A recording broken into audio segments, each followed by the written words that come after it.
Jessica. I'm an RYT 200. I've been teaching for almost 8 years with almost 1,000 hours teaching experience. And I've been seeing a lot of questions pop up recently about the technical side of becoming a yoga teacher. Basically, how do I overcome the nerves? How do I find my first teaching job? Do I need insurance? Do I need to be registered with Yoga Alliance? And so on. And I want to share from my experience of what I've found helpful for me. You might find helpful for you too. But do remember that part of becoming a great yoga teacher is about the journey that you take to get there, about finding what works for you and leaving behind what doesn't, so that your true authentic self comes forward as you teach. Let's talk about that big question of how do you find a yoga teaching job now that you've completed your 200-hour teacher training.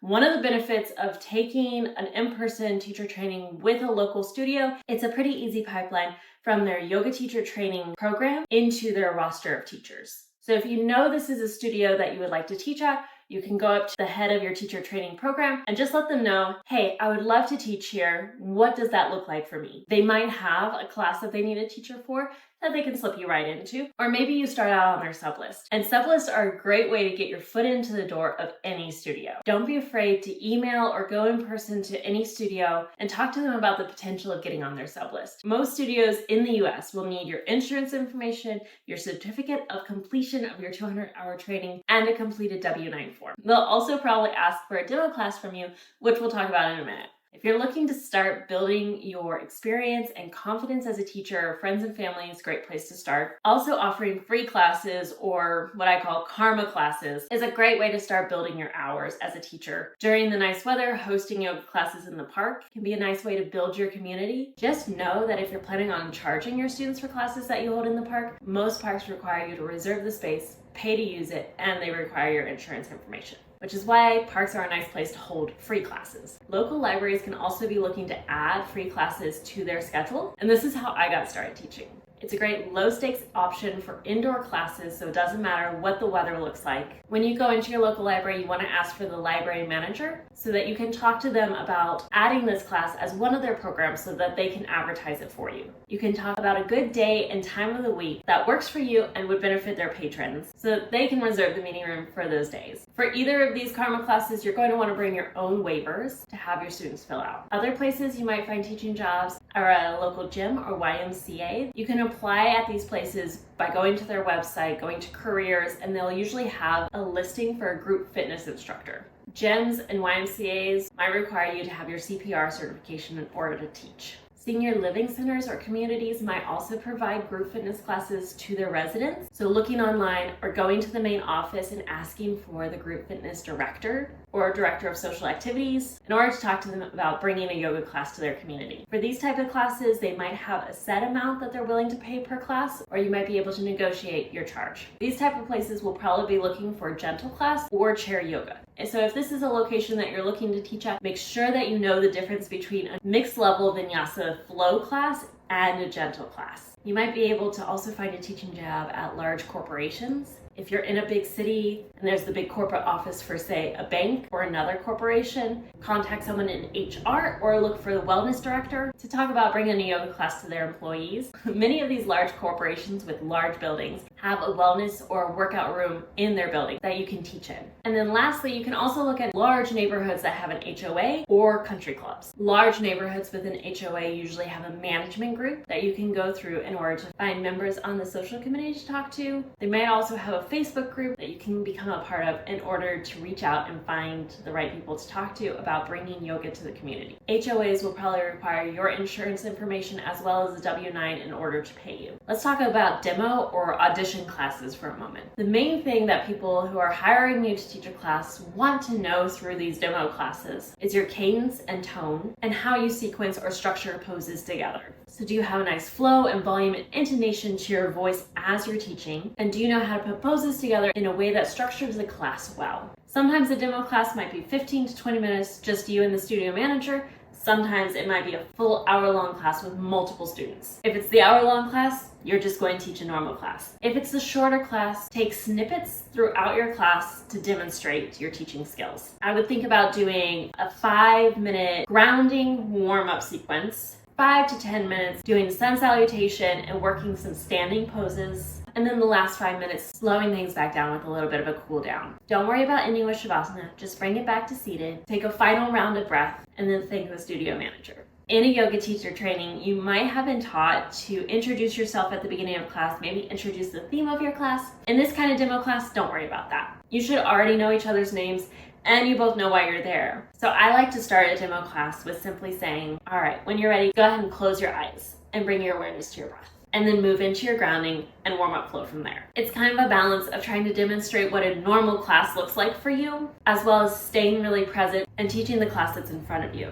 Not treating this as a test, but as simply two people coming together to practice yoga, and you're the one guiding it. Because then the studio manager is able to understand your flow, your tone, the speed of your class, without it feeling like you're pretending to hold a class. It makes it feel much more real and gives them a better understanding of how you actually teach class. It's just another opportunity to guide someone through yoga, just condensed. All right, let's talk about some of the nitty-gritty stuff about the industry that's helpful to know. First of all, insurance. There's a lot of insurance options out there that you can Google, but probably the easiest way to find the right one for you is become a member of a yoga teacher Facebook group and search within that group for insurance. Somebody's probably asked the question before, and everyone's going to share what they use as their insurance, so you can kind of filter through those and find the right one for you. This is not legal advice. Some places require you to have personal liability insurance in order to teach there. Some places don't. On the questionnaire, when filling out your information to receive your insurance though, they will probably ask you, do you have your students fill out a waiver?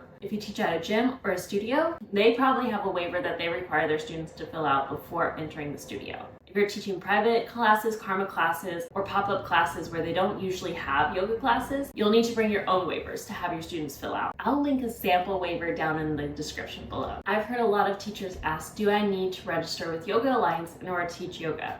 No. There's no official regulation over yoga. Yoga Alliance is a self-governing body that sets the standard for yoga teachers in the US and elsewhere. Being registered with Yoga Alliance guarantees to studios and other places that you have completed a certain amount of requirements as a teacher. You don't even need a 200-hour yoga training in order to teach yoga. Do I recommend that you skip that step? No, but Yoga Alliance is just really a database of teachers who have proven that they have completed a certain requirement. They also offer continuing education classes, which can be really helpful, as well as discounts on other things like certain clothing brands, yoga mat brands, as well as Alliance insurance. As a new teacher, it can be really helpful just going through Yoga Alliance, becoming registered in their database, and getting your insurance through them as a one-stop shop. It's not the cheapest option though, so it might not be the best option for you. One of the features on Yoga Alliance is the tracking of your hours. You're able to put in the hours that you teach, and it'll display on your profile how many teaching hours you have. Whether you register with Yoga Alliance or not, I highly recommend that you track your hours, even if it's just on a spreadsheet, so you're able to calculate how many hours you've taught through your career. And you can use those hours to leverage a higher pay rate per class. I also want to remind you that yoga can be a very healing journey, which means that it draws a lot of hurt people. Try your best not to put any of your teachers up on a pedestal. Also remember to protect yourself. You create a safe space for your students, and they will inevitably come up to you and tell you about their hurt and their trauma. If you need to find a way to eliminate these kind of conversations in order to protect yourself, you can.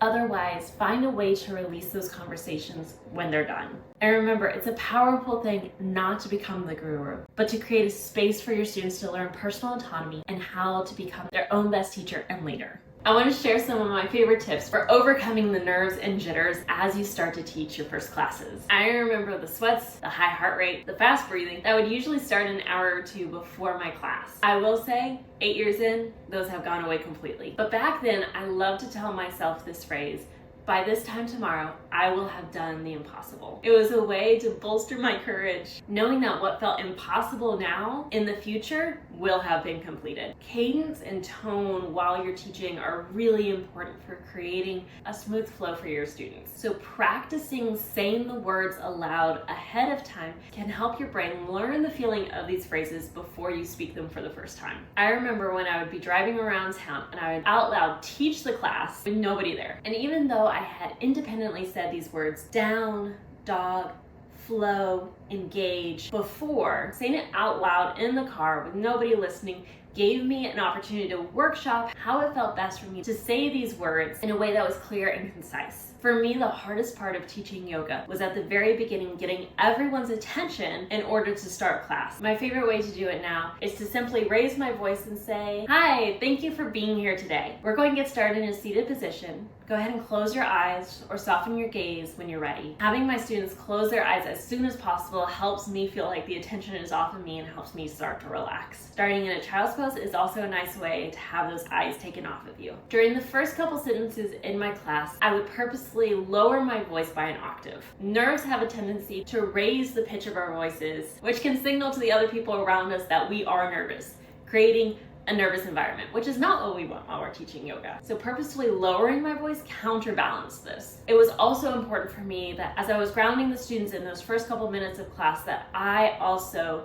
was grounding myself, which meant me saying something like, "Bring your awareness to your breath," and then stop talking so that I could bring my awareness to my breath. This not only allows me to ground, but it gives my students the space and stillness and quiet in order to find their own breath. One of the most nerve-wracking things for me when I started teaching yoga was the feeling that I had to know everything. And if there was one thing that my 200-hour teacher training taught me, it was that I knew nothing. I learned so much, but was open to a world where there was still so much to learn. So how was I supposed to help my students who had injuries and complications during their practice? One tool that I found very empowering and helpful, not only for me, but for my students, was the phrase, "I don't know, but I'll find out and I'll let you know next class." But for this class, listen to your body and don't push yourself. The instructors from my yoga teacher training were always so helpful and willing to answer any question that I might bring to them, as well as I loved deep diving into certain areas of the body that my students were having troubles with, trying to figure out how those areas of the body worked, how certain injuries impacted the function, and how yoga might help. And then I was able to return to my students the next class with the power of that information. Now, not only did they get the information, but I got so much more. And finally, the biggest piece of advice that I got from a yoga teacher training that helped calm my nerves as a new teacher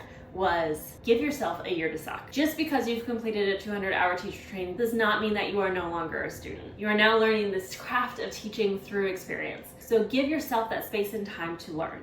Finally, I want to talk about some of my favorite teaching tips. One of the best tips I can give you: learn to differentiate what easy means to you versus what easy means to your students. If you're the type of teacher who has super flexible hips, and you see most of your class with their knees way up off the ground in a bound angle, then fire log might feel easy to you, but it might be almost impossible for some of your students. It can be really valuable to understand the level of difficulty advertised for this class and teach that level of difficulty based on your students' experience, not yours. For instance, if you've been practicing vinyasa yoga for a long time, then the transition of downward facing dog, lifting a leg, and then stepping that foot up in between the hands might be a very common, natural transition for you. I have found for the vast majority of the public that is a very challenging transition. So I would never put that transition in my beginner-friendly level 1 class. When I'm focusing on level 1 beginner-friendly classes, is starting to build that strength and mobility.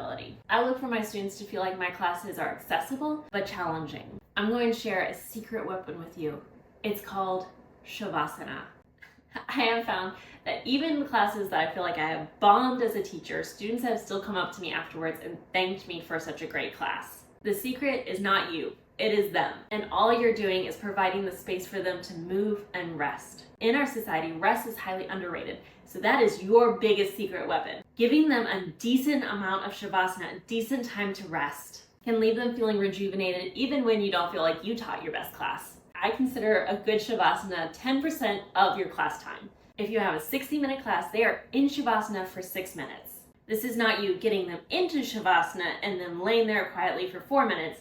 This is a quiet time for at least 6 minutes. So guiding them into Shavasana at about the 50-minute mark allows for that time for them to settle and a little time at the end to come back up and close class while still giving them that full 6 minutes. Sometimes you lose track of time and you don't have the time for the full 10%. Time passes slower in complete silence. So if you are a teacher who plays music and you've run out of time for Shavasana, turn off the music. Completely quiet Shavasana and it'll feel like a much longer time of rest to your students. It's very helpful to develop your own closing script, so as students come to your classes over and over, they know exactly what to expect at the end. So there's no concerns about what's expected of them and when they'll know class is over, and it keeps that restful sensation coming out of Shavasana all the way to the end of class. My closing script has changed throughout the years, but very consistently I end with 2 hands on the heart, sending that warmth and energy to your heart center, taking a moment to cultivate a feeling of gratitude,